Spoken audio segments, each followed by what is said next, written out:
Bonjour, nous sommes le lundi 26 septembre 2022 et je voudrais réfléchir tout haut avec vous à la situation sur le terrain entre la Russie qui a envahi l'Ukraine et l'Ukraine. Bon. Euh, Ça fait des années que je réfléchis tout haut dans des vidéos pour vous, à votre intention, pour engager un débat avec vous. Il y a une différence essentielle, c'est que quand j'ai commencé à le faire, je réfléchissais tout haut à propos de choses que je connaissais beaucoup mieux que tout le monde et je faisais partie d'une poignée de personnes qui connaissaient bien le dossier. Je vous parle d'une annonce de la crise des subprimes. Bon, la différence avec ce que je fais, quand je fais maintenant une discussion sur l'Ukraine et la Russie, c'est que je fais partie de milliers de personnes qui réfléchissent très correctement sur la question et ma valeur ajoutée est probablement, je dirais, minime par rapport au reste. C'est pas une raison de ne pas le faire puisque vous suivez mes vidéos et vous venez discuter sur mon blog avec moi des choses que j'ai pu proposer, voilà, des hypothèses que j'ai pu proposer. Alors, réfléchissons. Nous sommes dans cette guerre depuis 6 mois. Les choses sont relativement claires et je dirais l'impression générale, c'est que dans cette guerre où nous imaginions que la Russie allait l'emporter très aisément sur l'Ukraine, en raison voilà, de la force de son armement, de la détermination, de la coopération que la Russie a pu obtenir de la Biélorussie, etc. On imaginait que l'Ukraine ne pourrait se défendre que difficilement grâce à des armements qui lui seraient apportés, mais avec énormément de retard par rapport à ce qu'il aurait fallu de la part des puissances de l'OTAN. Alors, quelle était la situation de départ, disons entre 2014 et le début de début de cette année-ci? Des forces séparatistes avaient pu, dans le Donbass, avaient pu prendre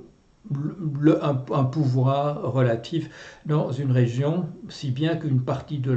l'Ukraine était de fait alliée avec la Russie. Ce sont des régions à majorité russophone. Et voilà la situation dans laquelle on était depuis 2014. Quand la Russie a tenté d'envahir, je dirais, l'Ukraine, peut-être pas de l'envahir entièrement, mais en tout cas essayer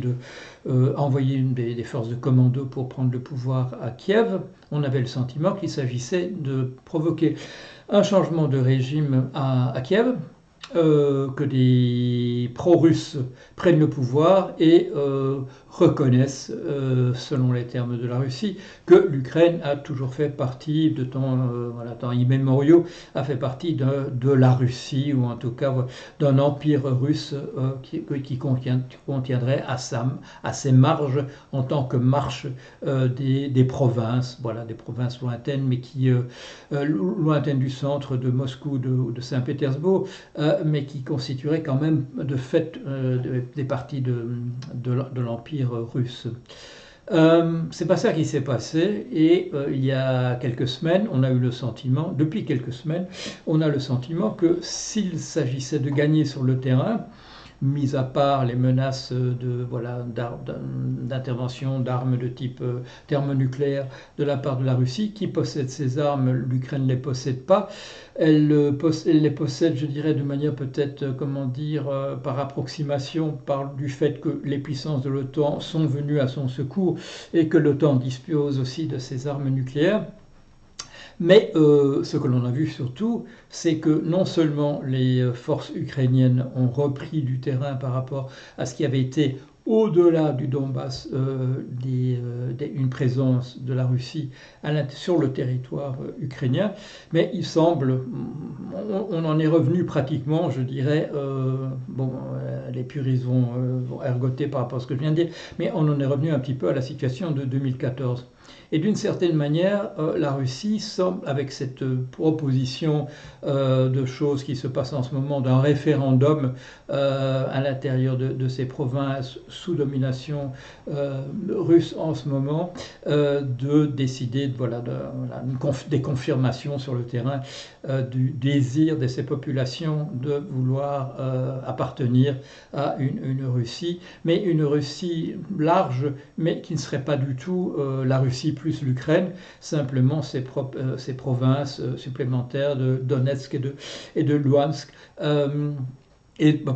la possibilité encore de tentatives de référendum sur d'autres territoires qui ont été envahis par la Russie et où se trouvent toujours des troupes russes. D'une certaine manière, on pourrait considérer qu'il y a là les conditions pour un cessez-le-feu et une situation qui satisferait les deux parties, dans la mesure où, finalement, du point de vue de l'Occident, la situation serait à peu près la même sur le terrain que l'était déjà en 2014, c'est-à-dire il y a 8 ans, et que du côté de la Russie, M. Poutine pourrait dire à sa population russe, eh bien regardez, voilà exactement ce qu'on voulait, faire intégrer une partie de l'Ukraine à l'intérieur de la Grande Russie. Bon. C'est ce que je vois d'ailleurs dans la presse. Un certain nombre de personnes disent voilà, c'est parfait, les conditions sont réunies pour des discussions sur un cessez-le-feu préalable, un accord, une armistice et un retour ou alors un progrès vers une nouvelle situation plus stable que ce qu'elle était avant. Ça paraît raisonnable. Et je suppose que certaines diplomaties jouent dans ce sens-là. C'est ce qu'on a vu par exemple que la Chine et l'Inde, ce sont les politiques que la Chine et l'Inde adoptent en ce moment, c'est-à-dire ce n'est plus un soutien sans réserve à la Russie, comme on a pu l'imaginer il y a encore quelques semaines. C'est une position qui apparaît raisonnable de leur côté et qui est de fait une désolidarisation par rapport à la Russie, une position qui peut paraître extrêmement, comment dire, bien disposée à l'égard de l'Occident, qui lui de fait soutient l'Ukraine. Bon. Et être dans cette disposition-là pourrait encourager justement les pays faisant partie de l'OTAN, ou en tout cas le camp occidental, à encourager les Ukrainiens à accepter une partition de fait de l'Ukraine sur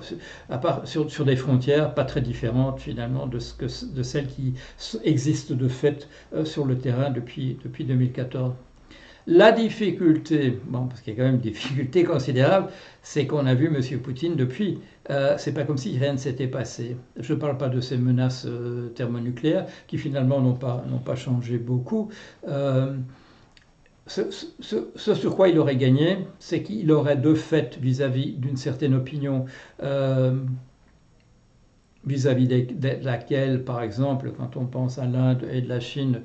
il aurait satisfait, je dirais, un certain désir d'apaisement sur le terrain. Mais tous les discours qui ont été tenus depuis ne sont pas des discours qui suggéreraient qu'on se trouverait à jamais dans une position de rééquilibrage qui satisferait tout le monde. Parce qu'on a non seulement entendu M. Poutine, mais on l'a vu agir sur le terrain, et il n'y a pas plus longtemps que par sa mobilisation générale, qui, du côté en tout cas de l'information qu'on a en Occident, ne paraît pas être une réussite sur tous les tableaux. On voit beaucoup des rébellions de jeunes qui sont là dans ces centres de recrutement. On vous montre les armes dont ils disposent, les nouvelles recrues, qui sont parfois des armes à ce point rouillées qu'on se demande ce qu'ils pourraient en faire. On les envoie sur le front après une formation qui dure 24 heures, des choses de cet ordre-là. Du point de vue de l'Occident, on pourrait considérer que M. Poutine est aux abois, qu'il a lancé une guerre dont il n'avait absolument pas les moyens, dont sa population ne veut absolument pas. Bien sûr, de l'autre côté, on présente les choses autrement. À la télévision russe, on vous montre au contraire des foules enthousiastes qui se rallient autour de cette idée de mobilisation générale. Et quand M. Lavrov Le ministre des Affaires étrangères de la Russie se rend à l'ONU à New York pas plus tard qu'hier. Il tient un discours en disant, en répétant ce qui était dit depuis pas mal de temps, la Russie est victime d'une agression inqualifiable de la part des puissances de l'OTAN par Ukraine interposée, c'est un scandale, etc. etc. Un discours qui conduit la quasi-totalité de la presse occidentale de dire d'où vient ce fou. Il ne s'agit pas d'un fou, bien entendu, il s'agit de quelqu'un qui présente la position officielle de la Russie depuis un certain temps, et en particulier, vous connaissez cette idée que, en fait, on avait demandé, voilà, il aurait été de l'avantage de tout le monde que l'Ukraine se déclare neutre et pas en faveur d'une admission éventuelle à l'OTAN et à l'Union européenne, et que, comme ça a été refusé d'ailleurs avec l'appui des puissances occidentales qui ont encouragé un régime douteux à Kiev, la voie du bon sens, celle de la paix, n'a pas prévalu. Donc, on pourrait imaginer que sur le terrain, et point de vue, je dirais, vu de la Nouvelle-Delhi et de Pékin, on aurait réuni les conditions d'un retour à, voilà, d'un retour à la paix autour d'une situation qu'on pourrait stabiliser sur les lignes qui existent actuellement. Du côté russe, il y a eu une surenchère dans les déclarations, et avec cet incident qu'on n'a toujours pas éclairé, un incident, bon, c'est le vocabulaire habituel, mais enfin bon, la mort de la jeune Madame Dugin dans un attentat dont je n'ai pas compris qu'on saurait aujourd'hui exactement ce qui s'est passé, la fille d'une nationaliste, je dirais du genre assez radical, fille d'un nationaliste assez radical, on ne sait toujours pas exactement ce qui s'est passé de ce côté-là, et du côté justement de l'inspiration nationaliste, hyper-nationaliste du côté russe, je suppose que la fièvre n'a pas baissé. Donc, les apparences seraient qu'on aurait, voilà, que le contexte existerait pour une désescalade et pour une solution éventuellement négociée à la guerre avec une Russie étendue de surface de plusieurs provinces ukrainiennes, et que pour la paix des familles, il faudrait accepter cette situation-là.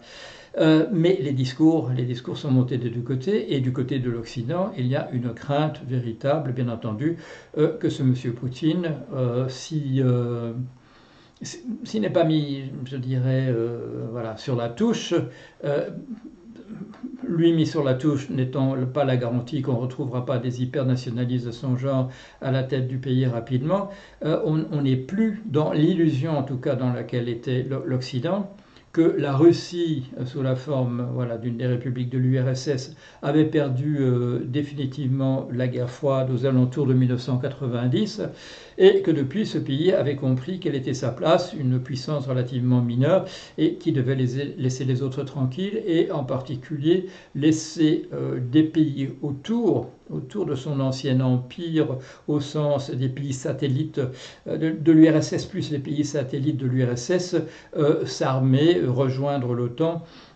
et ainsi de suite, et d'avoir face à eux, effectivement, face à la Russie, une puissance thermonucléaire menaçante vis-à-vis de son territoire. Ce que la Russie met entre parenthèses, c'est qu'entre 2014 et maintenant, il ne s'est rien passé en termes justement de ralliement de l'Ukraine à l'OTAN. Les puissances de l'OTAN étant quand même, comment dire, conscientes qu'il ne fallait pas mettre de l'huile sur le feu, qu'il ne fallait pas encourager l'Ukraine à se mettre dans une situation telle qu'elle allait apparaître d'autant plus menaçante vis-à-vis de la Russie. Mais le fait est que l'Ukraine, en réalité, n'a pas bougé, et que c'est la Russie qui a perdu, comment dire, son sang-froid, et qui, à partir d'une politique de brinkmanship, dont je viens de regarder comment j'allais pouvoir traduire ça en français, et en fait ça n'existe pas, ça, il y a plus ou moins l'expression de politique de la corde raide, voilà, d'une représentation de part et d'autre comme étant extrêmement hostile au camp adverse, une bipolarisation dont l'Occident imaginait qu'elle n'existait pas. Du point de vue de Poutine et voilà, de son gouvernement depuis pas mal d'années, la bipolarisation existait, elle n'était pas vue du côté occidental. On avait l'impression qu'une puissance qui avait perdu de fait une guerre sur le terrain avait compris qu'elle devait conserver son rang de puissance subalterne. Et ça, c'est la surprise qui est la nôtre en ce moment. Et l'histoire en question peut toujours très mal se terminer, puisqu'il y a un tel malentendu, non pas sur la situation sur le terrain, qui est relativement facile à comprendre, mais quant aux enjeux et au danger, en particulier du danger que représente la partie adverse, alors que chacun a en ce moment le doigt sur la gâchette et a accès à des armes extrêmement dangereuses, au point qu'elles pourraient signifier une accélération dans le processus que nous voyons en ce moment du côté de l'environnement, et qu'on pourra encore aller beaucoup plus vite dans l'éradication de l'espèce humaine à la surface du globe, en portant dans son aventure pas mal d'espèces animales qui dépendaient finalement d'elle dans son univers rapproché, ne serait-ce que pour être mangées. Voilà, une petite analyse, je dirais pas à chaud, mais essayer de prendre un tout petit peu de recul par rapport à la situation en ce moment, sans bien entendu que ça suggère qu'une solution soit véritablement proche. On en est toujours je dirais, à un équilibre extrêmement dangereux de deux puissances armées d'armement thermonucléaire, et qui menacent de manière qui ne semble pas être du bluff, qui menace de les utiliser. Voilà, allez, à bientôt, s'il y a un bientôt.